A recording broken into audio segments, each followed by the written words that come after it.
Hey guys, Dr. Bo, Fit Care Physio here, and I wanted to do a quick book review because part of my mission here is not just to help your body feel better, as much as that's a big part of it. The 5 pillars of health include thinking, mindset, as well as connection. Those pieces over here, the soft skills, if you want to call them that, go along with movement, recovery, nutrition, all of those things that we can work on.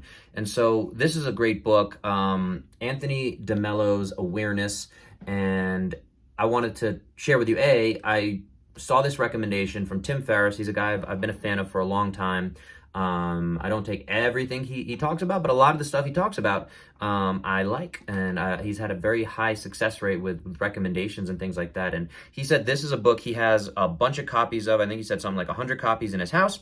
He has a house guest. He will hand them this copy of this book. I think it's less than $10. I should put a link on it somewhere in the show notes there. Basically, to get to the book review, if you will, it's a spiritual journey. I believe he was a Jesuit monk or a Jesuit priest, and he went into studies of Buddhism, and I'm not a religious person, to connect those dots for a second. He brings together, very interestingly, the differences of psychology, spirituality, religion, and some of those differences. He's not pushing any one aspect of that. He's trying to put all the pieces together. And the thing that really I took away from it is he's trying to differentiate between the concept of being alive, which we all are, and we all kind of fall into these traps of, again, he doesn't use the term lizard brain, but that's something that's come up for me. But we all fall into the traps of just being alive. And there's a very big difference between just existing and then actually living and enjoying life and figuring out the awareness of what to take out of that. So I'm going to also add to this. I just finished this for the first time, and I'm saying that because I plan to have to revisit this. I took tons of notes.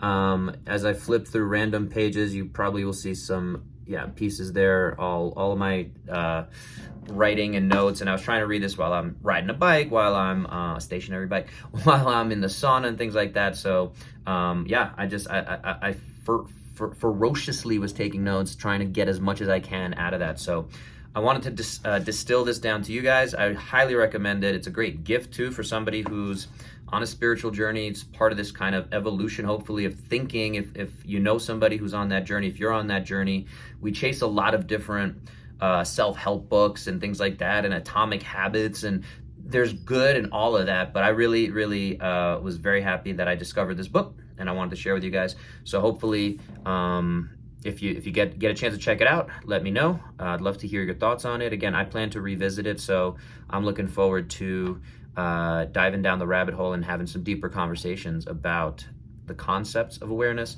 Even looking at the cover, by the way, I want to make sure, like, it's just a beautiful, probably sunset, and it's one of the reasons we love being here in colorful Colorado. Is every day is just this beautiful sunset. It's a different tapestry of colors, and that's kind of what some of the things in the book were. Great reminders and great ways to challenge that paradigm of thinking as well, of where are we, who are we, what are we doing here, without going too far down the rabbit hole. There's a lot of really palatable examples in there, and again, I'm excited to revisit it. I'd love to chat. If you've read the book or you're interested in reading it, comment below. Let's talk about it. Book club, next one. See ya.